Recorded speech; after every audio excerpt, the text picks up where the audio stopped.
اب یہ کہ کون ہیں اہل بیت، کہ اللہ تعالیٰ نے پہلے امہات المومنین کا ذکر فرمایا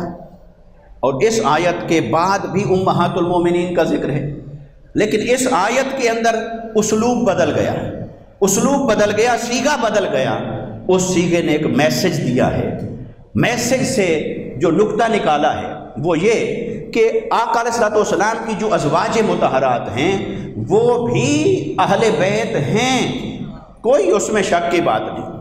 لیکن اس مقام پر جب یہ آیت اتری ہے تو اس مقام پر آیت مبارکہ اہل بیت کا لفظ استعمال کر رہی ہے۔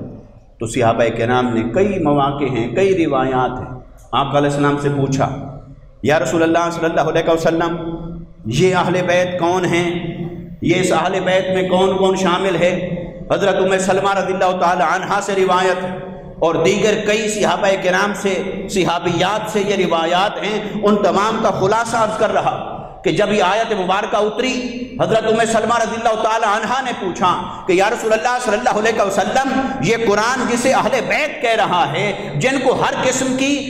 ناپاکیوں سے مبرہ قرار دے رہا ہے اور ان کو طہارت کے نقطۂ کمال پر بیان کر رہا ہے، یہ اہل بیت اطہار کون ہیں؟ تو میرے آقا صلی اللہ علیہ وسلم نے فرمایا میں، میرے ساتھ علی، علی کے ساتھ فاطمہ، فاطمہ کے ساتھ حسن اور حسین۔ فرمایا یہ پانچ ہیں وہ ہستیاں جو اہل بیت میں شامل ہیں، یہ پانچ ہیں اہل بیت۔ اور ایک روایت میں ہے کہ آقا علیہ الصلوۃ والسلام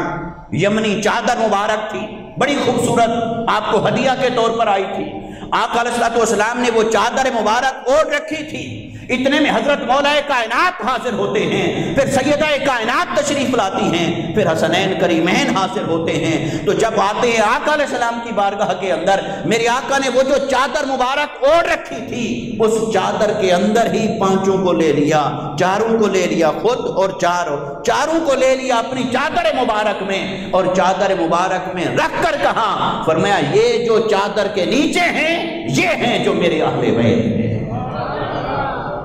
اس لیے اس چادر کو ہے کساؤن،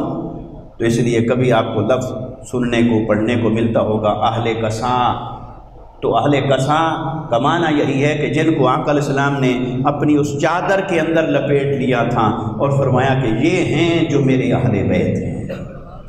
تو اسی طرح اور بھی روایات ہیں، مگر یہ جو کچھ لوگ پھر جھگڑے شروع کر دیتے ہیں، پھر انتشار، پھر فرقہ، پھر اختلاف، پھر شدت پسندی، تو بھائی صحابہ کے کندھے پر رکھ کر بندوقیں نہ چلاؤ امت میں انتشار کرنے کے لیے، اور نہ ہی اہل بیت اطہار کے کندھوں پر بندوقیں رکھ کے چلاؤ اپنے ضد اور حسد کو پورا کرنے کے لیے، اپنی دشمنیوں کو پورا کرنے کے لیے۔ کسی نے صحابہ کو ہتھیار بنا لیا، کسی نے اہل بیت اطہار کو ہتھیار بنا لیا۔ بھئی خدا کا خوف کرو، امت کو تقسیم کر رہے ہو ان پاکیزہ ہستیوں کے نام پر۔ صحابہ کی نسبت بھی مصطفیٰ سے ہے، اہل بیت اطہار کی نسبت بھی مصطفیٰ سے ہے۔ ارے وہ در والے، یہ گھر والے، وہ بھی میرے آقا صلی اللہ علیہ وسلم کے مقام اور مرتبے پانے والے، یہ بھی پانے والے، مگر خلفائے راشدین کے بعد مراتب کے اعتبار سے اہل بیت اطہار کا درجہ بلند ہے، باقی ہر ایک کا درجہ بعد میں آتا ہے، کیونکہ اہل بیت اطہار وہ ہیں جن کو آقا علیہ السلام نے اور خود قرآن نے اتنی صراحت کے ساتھ، اتنی عظمتوں کے ساتھ بیان فرمایا۔